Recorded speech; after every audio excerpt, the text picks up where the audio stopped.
Are you ready for this, AJ? Oh, I'm so ready. Are you ready for this? Absolutely. Oh, this is going to be good, guys. It's going to be good.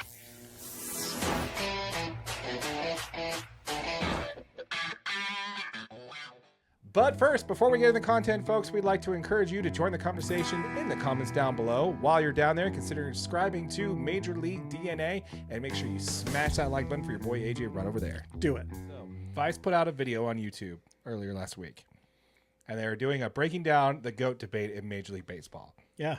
You talked about if you go into other sports, there's always one. No, like there's always just the great. You got in hockey, it's Gretzky. In basketball, it's Jordan. And if it's not Jordan for you, just click off now.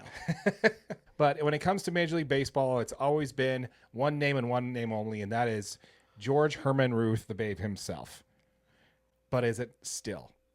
And that's what we want to get into. Absolutely. The conversation today that we're getting into is we're both going to pick a side, and we want you to tell us in the comments down below, who do you think won this debate, and who is your pick for MLB's GOAT? And that will be Babe Ruth versus Shohei Ohtani. Boom. We want to hear from you guys. Let us know what your thoughts are in the comments down below before we get into this. Do you want to make your case first? Absolutely. Okay. I'd love to get into my case. Okay, so we're going to start with AJ. AJ, which side did you choose? Mine's going to be an interactive. I got questions for you as we're going here. And I chose Babe Ruth as the greatest, okay? And it's for a reason. I just got a question for you, Darren. Whatever Shohei Ohtani does, do you think he'll hold any career record for 39 years? Do you think it's going to be the career home run record for 39 years? No. Babe Ruth held the career home run record with 714 career home runs. But this record was held for 39 years of Major League Baseball. Career OPS. Babe Ruth, to this day, still the highest in Major League Baseball. 1.164, all-time number one to this day. Career slugging percentage, 0.690. This guy dominated power hitting like no one has ever seen. He is still to this day all-time number one in career slugging percentage. He had a single season home run record of 60 in 1927. This was absolutely beyond his time. This guy was just a legend. He led the major leagues in home runs 12 times. 12 times. 12 times. Wow. Led all of Major League Baseball 12 times.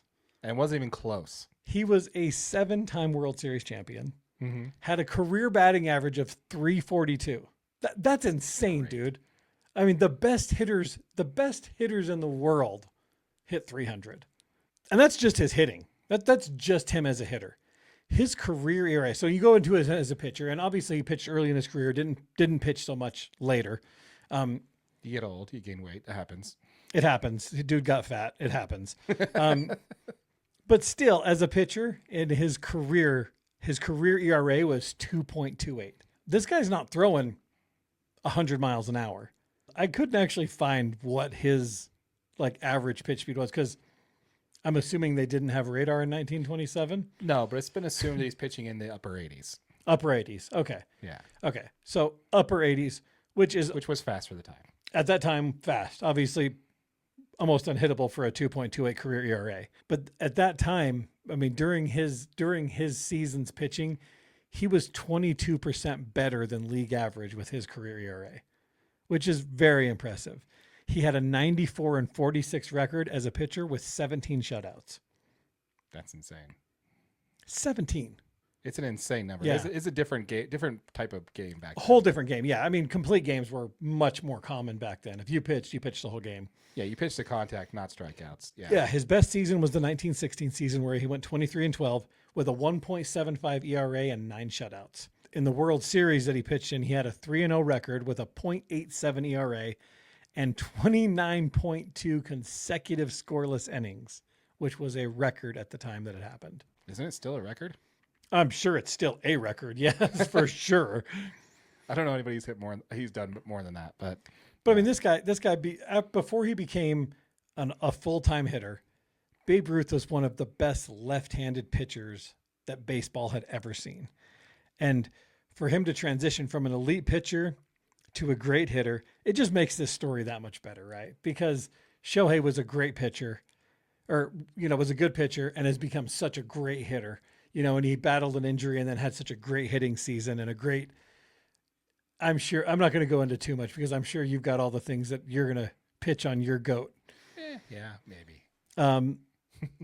But I don't know. That's all of that stuff put together, dude. Babe Ruth was an absolute legend.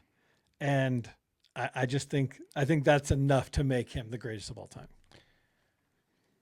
That's a great argument, man. That's a great argument. Babe Ruth will easily go down as anybody who knows baseball knows the name Babe Ruth. Absolutely. And people that don't even know baseball know the name Babe Ruth. Absolutely. Anybody who knows baseball knows the curse of the great Bambino curse. Yeah.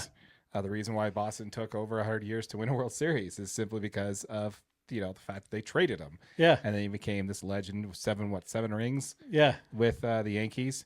Yeah. And the crazy thing about him, man, is that this guy was 6'2", 230, right? Yeah.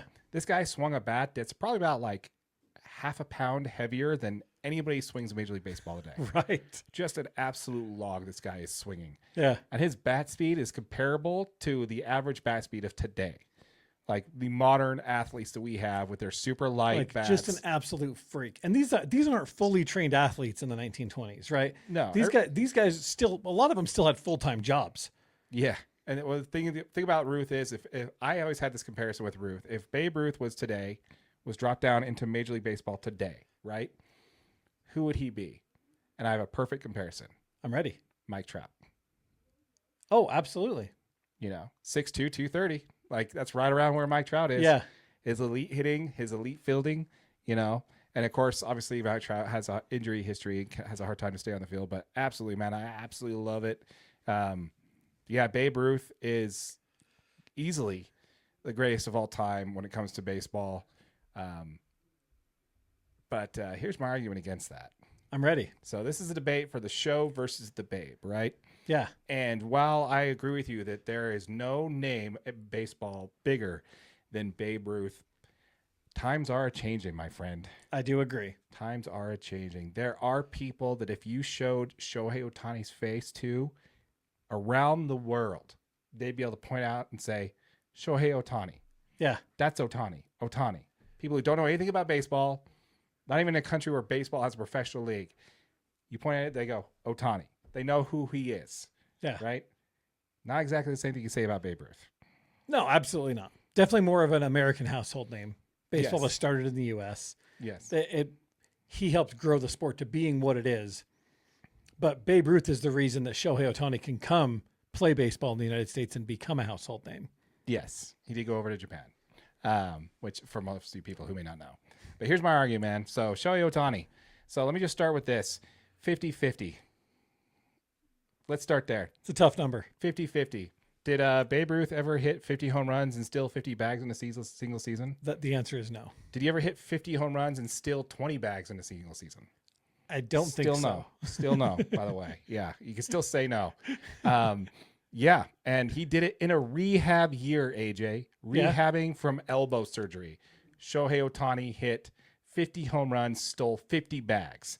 And not only did he do that, he did that with one of the greatest games in baseball history that Babe Ruth could never touch. What's the most RBIs Babe Ruth ever got in a single game? 7, by the way. 7. He's got 7 RBIs in a single game. Shohei Ohtani has a single game RBI record of 10. 10.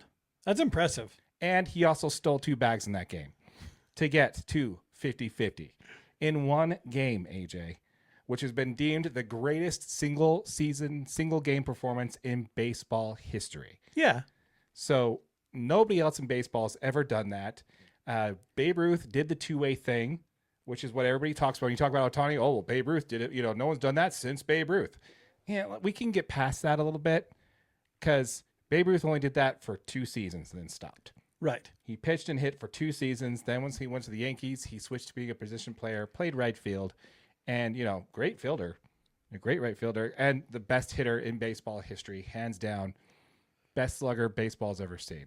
But Ohtani has already done it for a legit 3 seasons while playing MVP caliber hitting year in and year out doing it. Now, if the MVP was around during, Babe Ruth's time, He'd have 10 of them. he'd have him. right? He would have the MVP award. That MVP Yeah. would be his. Yeah. But you can't argue against the fact that Shohei Ohtani hasn't played 22 seasons yet, right? Absolutely. Shohei Ohtani has had 3 seasons where he's been an elite Cy Young caliber pitcher while also being an MVP caliber hitter in the same year. It took Aaron Judge breaking the American League home run record to beat him for the MVP. Else he would have be a 5-time straight MVP winner. Right. Shohei Ohtani would, which in 2 of those seasons he was rehabbing from injuries. So if you're going to say, he was the best 2-way player, and that like he also pitched and hit, you can't compare the two. Ohtani has already surpassed Babe Ruth, in my opinion, as a pitcher. What's Ohtani's career ERA right now? Well, see, that's the difference. You can't compare. But I'm just saying, even if he's 6-7 years in, what's his ERA versus? It's 2.83. 2.83. Okay. But Shohei Ohtani's Ks per 9 is more like Shohei Ohtani's Ks per 9, which is strikeouts per 9. Yeah. Is 4 times greater than Babe Ruth was. Absolutely. Because again, pitch to hit, pitch to contact versus strikeouts. So I'd say if you're talking about the 2-year, Shohei Ohtani is currently better. When he talks about just comparing a 2-way star, Shohei Ohtani has already surpassed that. One, he's not as good as hitter. I'll give you that. Okay. But Babe Ruth, better hitter. Shohei Ohtani, better pitcher. Shohei Ohtani, better athlete. Shohei Ohtani, better base stealer. Yes. He runs the bases. Shohei Ohtani is a 5-tool player. If he wanted to play right field, he could play right field. If he wanted to play first base, he could play first base. You take Shohei Ohtani, you put him on any position. You could put Shohei Ohtani at catcher. Anywhere, maybe not catcher. A little too tall. You put Shohei Ohtani literally anywhere on the baseball field, he is the best player at his position. Yeah. You can't, and I don't know anybody who would argue that. No. So, yes, is Babe Ruth a better hitter? Absolutely, 100% guarantee. Not even close. In my opinion, Babe Ruth is the best hitter baseball has ever seen. No comparison, right? But in my opinion, is Shohei Ohtani the better baseball player when you compare all of history, when his career is over and you look back? I think I could say that Shohei Ohtani was a better baseball player than Babe Ruth. I think as long as Shohei can stay healthy, that will be the case. As long as Shohei can stay healthy and stay on the field to help his team. And like you said, he can go wherever he wants and play any position. But he's got to be able to stay healthy. Because if he has another, season ending where he can't play defense, whether he's pitching or playing first base, whatever that is, that will seriously tarnish Ohtani's legacy as far as being the best baseball player ever, in my opinion. So Babe Ruth had 2,873 hits in his 22-year career. Yeah. Ohtani's gone through 9 seasons so far as of March 1st. He has 1,053 hits. On track. Yeah. So in the next 13 years, can he catch him? Possibly. Yeah. Again, Babe is obviously the better hitter, right? Has a higher slugging percentage. You mentioned all the stats. He still currently leads all Major League Baseball. Yeah. Is it possible for Shohei Ohtani to catch him in hits? Is it possible to catch him in home runs? Probably not home runs. I don't know. I think that's a tall task. The pitching's a lot better now than it was when Babe Ruth was a hitter, though. Lots better. Like we'll go there. Yeah, he was hitting bombs when people didn't know how to attack And pitchers. is Shohei Ohtani going to play 22 seasons? Most likely not. Yeah, good question. I don't know. You know what I mean? Like if he's, what do you say, 9 seasons in? Yeah, after his 10 years contract is up in 2033. He'll be at 18 seasons. He'll be at like 40 years old. So yeah. Can he play a couple more years as a DH or as a first baseman? Possibly. But is he going to want to? I could see Shohei being that guy that's like, I've had enough. Yeah, see, and Babe Ruth wanted to keep playing. Yeah, absolutely. And after that, he wanted to manage too. So, yes. Do I think Babe Ruth is the greatest player in baseball right now? Yes, I agree with you. Do I think Shohei Ohtani has a chance to catch him and surpass him? Yes, I think he does. I agree. I think Shohei can pass him. But I think right now, if we're talking the greatest player, right now it's still Babe Ruth. I'm going to have to agree with you. Boom. Okay. We want to hear from you folks. Let us know what your thoughts are in the comments down below when it comes to the GOAT of baseball. This is a debate. Well, honestly, the fact that we're even having a debate on this already just It's tells you really how impressive. It is that cool, though. You know what I Yeah. mean? Like the fact that we're having a conversation in our time, and we're talking over 100 years later, that there's finally a player that's competing with Babe Ruth for the greatest player of all time. That's the conversation that we wanted to have. Oh yeah. Can you Yeah. imagine taking Shohei Ohtani and dropping him in the 1920s? Oh my gosh, dude, he would be raking. Could you imagine 80 mile? Like it would take him a few games to adjust to 85-mile-an-hour pitches, but after that, he's I'm like, wondering why they're allowed to spit on the ball. oh, I guess, yeah, that's a little crazy. Yeah, but I mean, he went through before they banned substances and stuff on the ball. I mean, he was still a hitter when they could put pine tar on the ball and spin it. Well, you can never put it on the ball. I know, but you know what I'm saying. Like got away with it, before the sticky stuff ban really happened. True. Yeah. Yeah, but ever since, it's different. If you watch them wind up, it's completely different. Oh, completely. Like, Like your they're just- timing would take a few games to get used to, he'd for take it- sure. Yeah, but 80 miles an hour, I don't care if that baseball is just as, just as all muddied up and you couldn't tell from the difference in the dirt. You gave Ohtani 80 miles an hour Yeah. down the middle. They call that batting practice. Oh my gosh, it would be so great. Imagine bringing Babe Ruth in today's game. Like I said, you got Mike Trout. I'm not sure Babe Ruth could stay in today's game. I mean, you're talking guys that throw on average 20 miles an hour faster. I mean, if you're the best pitcher throwing high 80s. Yes, but the ball, keep in mind, that ball is sparkling white. And they toss out a new ball. Like he's never seen a ball that clean. Exactly. So when he sees it coming at it, 100 miles an hour, that probably would take. Give him about a year and a half. He'd adapt. Yeah. I think he would adapt. But Yeah. I agree. Athletes today, it's tough to compare the two, man. Honestly. Such a fun conversation. Yes, we want to know what your Yeah. thoughts on the comments down below, folks. Where is your take on this? We would love to hear from you. This is probably one of my favorite ones to research because that was a lot of fun. That was. A lot of fun. Yeah. By the way, special shout out to the Vice video. They had Mad Dog do it. I don't know if you saw it, but he's the one who basically spoke it. I still have a beef with Mad Dog now that he even knows who I am. First take, man, he just let Stephen A. lay into him and talk about how the sport of baseball is dying and just let him run his mouth and didn't stand up for the sport that he covered. Shame on you, Mad Dog. Shame on you. Step up next time, man. Yeah. For sure. All right, we got a couple comments we want to hit here. We got one from McKinley from a subject earlier ago. McKinley says, sorry I'm late, but I late to the party. Honest, not a big fan of most of the guards in this year's draft. Way too many of them are 6'0". Honestly, wouldn't be surprised if he measured under 6 feet.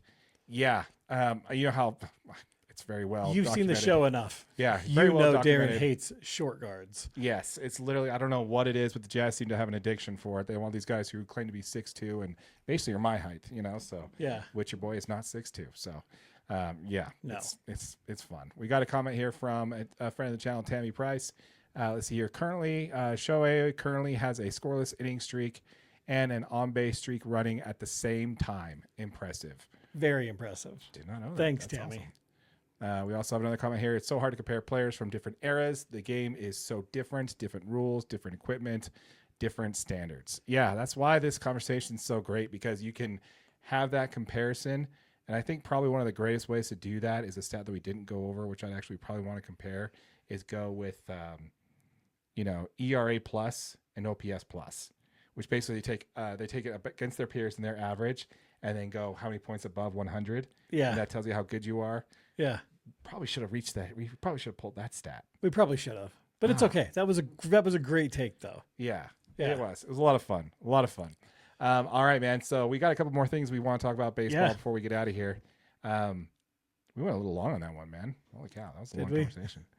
That was a fun one though. That was a lot of fun. That was fun. Was a lot of fun. Okay. So AJ, we had 1 year of baseball where we didn't have a consensus in the sport on who the worst umpire is in baseball. And we went from Angel Hernandez to CB Bucknor. Oh yeah. Man, this guy's getting embarrassed out there by ABS. ABS, I mean, the best part about ABS is it's going to keep you honest. And I've actually watched more baseball games over the last week than I probably have in years because I've already watched 3 Braves games. I actually had the Mets game on today. Nice. So, and it's so nice because the strike zones have tightened up a lot on most umpires you're watching. the ABS strike zone is if it's close, these umpires are making their best decision call, but you find most of these calls are relatively close. Right. You know what I mean? Like they're not missing calls by 2 inches anymore. No. With the exception of CB Bucknor. Yeah, and that Reds versus Red Sox game, man, 8 of his calls were challenged. 6 of them were overturned. And I mean, there was a time where he had a called strike 3 that was overturned to a ball after a challenge. The next pitch, he called strike 3 again, which was overturned again. Yes, that was against Eugenio Suarez. Yeah. Which the guy, if you watch that, if you get a chance to watch that at bat, go ahead and watch it. That's probably the most embarrassing at bat for an umpire I've ever seen in my life. Yeah. He just called it strike 3, you're out. He just like rings them all the way up. Yeah. And he doesn't even get out of the box. He just gets ready. You know, he's like, yeah, that's a ball. Like so sure about it, which is so funny. I just, you know, the Red Sox manager was really good about it. I mean, he ended up getting ejected because of a check swing call. But he went on to say it wasn't his best day. No. Yeah, it wasn't his best day is the understatement of the century. Okay. Yeah, thanks, Coach Core. I appreciate it. Yeah, he really struggled. Yeah, I mean, it was funny because I was watching Instagram and saw a John Boy video. Oh, this is against the Brewers. No, it was a different one. But the Brewers was that's another one I have a comment on. But okay.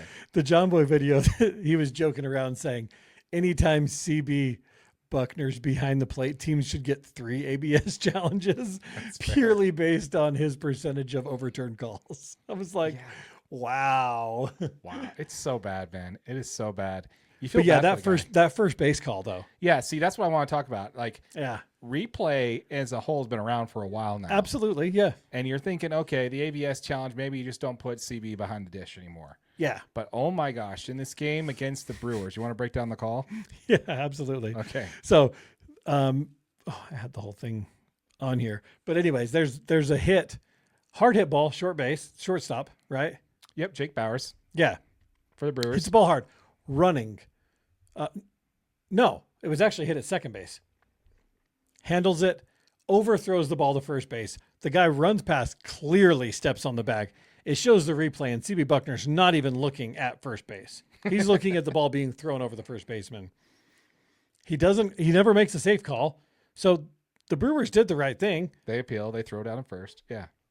Throw down to first, tag him out. He calls him out. This call's very easily overturned and instantly from a challenge because he clearly stepped on the bag, shown from 12 different angles of the camera. And CB Bucknor's face doesn't even change the whole time. Yeah. Like, he just, oh, okay, I missed it. Yeah, it's so crazy. Yeah, it's so funny because the call is that they throw it down, so the Cubs are like, hey, appeal, throw it to first. Yeah. So they throw it to first, and then he calls him out, right? And then the home plate umpire has to announce it though, and he's like, really? Yeah. So he's like, then the Brewers like, no, we're gonna challenge that call. And so they challenge it. They go into review. They get together. They huddle. And like you said, it is clear as day. He steps on the middle of the bag, dude. There is no objection that he did not. Like, it'd be different if he called him safe and maybe he thought like the throw and like, you know, like maybe he didn't like see the tag or anything. But like if he called him out, you know, there could have been some confusion there. So many options. But the fact that he didn't make a call and his thing is like, oh, I don't think he stepped on the base. Yeah. When he clearly... Like, it's just, you basically just said, I'm not making a call here because I wasn't watching. We're talking 3/4 of his foot on the bag. Yeah. On the center of the bag. Center of the bag. The ball sails over. Maybe he's worried about getting hit by the ball. I don't know. But you can't not make a call. You got to just call safe because he saw the player go in the air. It was like he forgot what he was doing. Yeah. He was just and then he just appealed the call baseball. And he calls it out. Like, obviously, the easiest call to make if someone's throwing a ball and it goes over the head and you're not seeing the play, you just call him safe because obviously he's pulled off the bag because he's jumping up. Yeah. And then let them challenge the call. Because then, you know, hey, I saw him come off the bag. Yeah. You know, I called him safe. Yeah. Because if you weren't watching the play, which he clearly wasn't, then that would be a safe call to do. But no, he didn't make that call. He just did nothing and waited for them to appeal it, and then he called him out. And then on review, clear as day, you're like, oh, yeah, I guess I didn't see him step on the bag at all. Like, but why would you assume he doesn't touch the bag is my question. Yeah. Like, this is a Major League Baseball player playing in a Major League game where he clearly saw the throw be overthrown. You think he's going to run over the bag? It's less likely a possibility that the guy took Like his foot off the bag, like the defender took his foot off the bag. The defender. But Is if that's less the case, likely. you call him safe by default. Exactly. Yeah. You just call him safe and let the managers challenge it. You're like, Yeah. hey, I missed it. Did you guys get it? Then you do the huddle and you're like, hey, did you guys have that bet? I had the player my way. I didn't have a good line of sight. What do you guys got? But no, like it just proved just the absolute incompetence of this particular one. And I'm flabbergasted by it, man. I just don't get it. And I'm just loving this because this is the type of stuff we're going to expect to be seeing more and more. What's really funny, before that Reds game, did you hear the call from the broadcasters? No, I don't think so. So before the game happened, he's like, this one should be a good one. We should see a lot of good challenges from the ABS system because CB Bucknor's behind the plate. So they even had the broadcasters call it right before the game happened. It was just absolutely hilarious. That's awesome. We want to hear from you folks. You guys give us your take on the CB Bucknor situation. Let us know what your thoughts are in the comments down below. We'd love to hear from you. Yeah. All right. This is something we're going to probably start doing each week is basically just kind of covering the power rankings, man. Yeah. Just kind of breaking it down a little bit. Now, it's not on there because I haven't refreshed it, but I actually threw in a link for the updated ones as of Monday. I actually saw these. Okay, good. Yeah, I did see these. Because I saw this and I was very happy for you. Yeah. I was very happy. I was too. My Braves moved from 11th to 8th. Yes, it was 12th. Yeah. 12th. Oh, that's even worse. The Braves went from 12th to 8th. So, which is great, man. The power rankings, as it goes, we have the Dodgers at number 1 spot, 4-1. Blue Jays 2 at 4-2. Yankees and Brewers are 3rd and 4th at 5-1. And then you have the Tigers 5th at 2-4. Mariners 6th at 3-4. And the Braves at 7, 5-2. Mets 3-3. Orioles 3-3. Cubs 3-3. I don't have any argument with the top 10 teams. I just kind of would like to know where their thoughts are. Is it basically just off of reputation? Because explain to me why the Blue Jays are ahead of the Yankees and the Brewers. And please explain to me why the Tigers are even in the top 8. At 2-4. At 2-4. It's because Kevin McGonigal's having a great season. That's the only thing that I can think of. It's like, this dude's been a star. Well, they're not winning. Yeah. Like, oh, they have Tarek Skubal. He's not pitching every day, guys. Yeah. He's not playing every game. Yeah. So that makes no sense. The Tigers confuse me for sure. Obviously, Dodgers number 1. The Blue Jays have looked good at number 2. I think you can make an argument for the Yankees 2, Blue Jays 3. Just solely how the Yankees played. Their first series was against the Giants, and I think that's probably what's holding them back. Is the Giants with the new manager who's never coached in the majors. But I mean, all three of those teams started 3-0, right? So like, Dodgers, Blue Jays, Yankees all started real strong, had good outings. I mean, the Yankees only allowed one run in their first 3 games, which is impressive.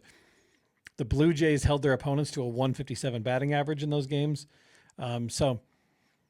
But I mean, the Mariners are in there, the Braves are in there. The Braves looked great through their first few games. They're 4-2 now after their win today.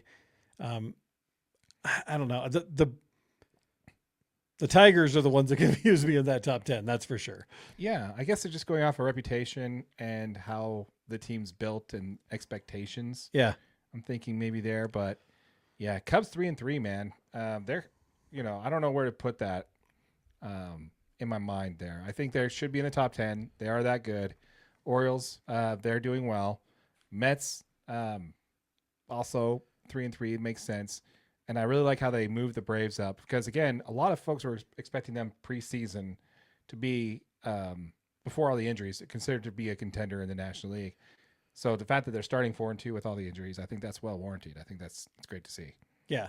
The Braves have actually looked really good. Their pitching has looked really good. Their bullpen surprisingly has come out and been pretty dominant. Chris Sale pitched today with a cold and still threw 6 innings and was flawless. I mean, he had one slider that hung a little bit and gave up a home run, but the Braves still won 4-1, I think. So nice. Had his Jordan flu game. Oh, nice. Yeah. I mean, so the Braves have looked really good.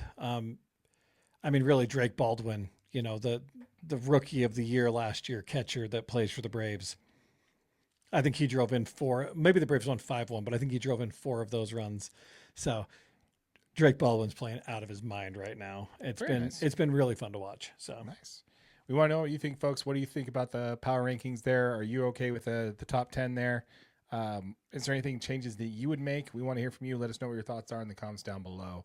We want to hear from you. I want to hit a comment here from Havoc in 45. I hope I'm saying that right. And some players had rule changes because how good they was. Yeah, I mean, exactly. When we talk about, so you got the Shohei Ohtani rule that's in place on that. By the way, did you hear that there's a hole in that? So, No. Okay. So with the ABS challenge system, right? So let's say you want to mess with it a little bit and you want to bring in, you have an opener, but you put Shohei Ohtani in right field, right? So you put Shohei Ohtani, starting him in right field, right? So he's technically a position player as a starter, right? You have an opener, he pitches 2 innings, you pull him out, you put Shohei Ohtani in to pitch the rest of the game. You can't challenge any of his pitch calls. Why is that? The ABS rule says no position player pitches can be challenged. No way. Yeah, it's in the rules. It's in the rules. Yeah, you cannot challenge pitches from a position player because they typically you only put a position player in during typically blowout games, right? Yeah. But if you're pulling in Ohtani to put him in, Did you know the Dodgers are going to use that when it comes playoff time? he's technically qualified as a starter, right? Yeah. But he's technically also a position player. So there's a little so if you really wanted to get away with it, you could put Shohei Ohtani in right field, for example, for a couple innings. That'd be pretty interesting to see. And They're like, what's up? What are you going to do now? bring him in to pitch the rest of the game, and no one can challenge his pitches. So, They're all. that also means that you can't. So, technically, I don't know how well that rule would work, how well that glitch would work, because 2 out of the 3 players that can challenge a pitch call are on defense, the pitcher Right. and the catcher. So the one player that couldn't challenge would be the offense, which would be the batter. So, yeah, I just thought that was kind of funny. Yeah. That there's an Ohtani rule that needs amendment already from the Ohtani rule. Dude, did you see the first game ending ABS call? No, I did not see this. No. Oh, the Orioles. So the Orioles were leading the Rangers 8-3 in the 9th. One. Okay. Albert Suarez from the Orioles threw a high 1-2 fastball to Evan Carter. The pitch is originally called a ball to continue the game. Mm-hmm. The Orioles catcher immediately challenges it. The pitch was overturned, and the game ends in the 9th inning. The first ABS ending call Oh, no kidding. was in the Orioles and the Rangers game. Yeah. See, that happened in spring training a couple times last year. Yeah, a couple times. Yeah. First official one happened just this week. That's crazy. Yeah. That's crazy. Yeah. Isn't it a little weird that we don't have any teams that are 5-0 this year? We had 2 teams that made 7-0 last year, a couple 6-0. This year, everybody got a loss within the first 4 Yeah. games. Yeah. It's a little crazy, right? It's a little crazy, but I mean, the distribution. I mean, the only team that surprises me that's not 5-0 would be the Dodgers. I mean, when you're talking straight distribution of wealth and distribution of assets. And how that loss came blew my mind. Because Roki Sasaki was the one starting that game. Right. So you're thinking, okay, Roki Sasaki gave a bunch of runs. He hasn't figured it out as a starter yet. That makes sense. Dodgers didn't put up the offense to support him. Yeah. Makes sense. No, dude. Roki Sasaki had a great outing. I think he threw correct me if I'm wrong, Tammy, in the chat. I think he threw 4 shutty. He was doing really well. And it's only until the bullpen came in that they coughed up a bunch of runs. So I'm kind of wait a minute, what the heck happened here? And against the Guardians, which by the way, their rookie is fantastic. They got a rookie on their team that I swear to God, he's going to be the rookie of the year candidate for me. This guy is awesome. He came in and played for the playoff. They played in the playoffs last year. They got a kid in there. It's absolutely fantastic. But yeah, man, I think that's crazy. The ABS challenge system ended a game. That's cool. We'll probably see more of that. Oh, I'm sure. That was just the first one, so I thought it was kind of cool. Yeah, very cool. Very cool. Yeah. Thanks again for watching, folks. As a reminder, we'd like to encourage you to join the conversation in the comments down below. While you're down there, consider subscribing to Major League DNA if this is the content that you enjoyed. And also smash that like button for your boy AJ right over there. Do it.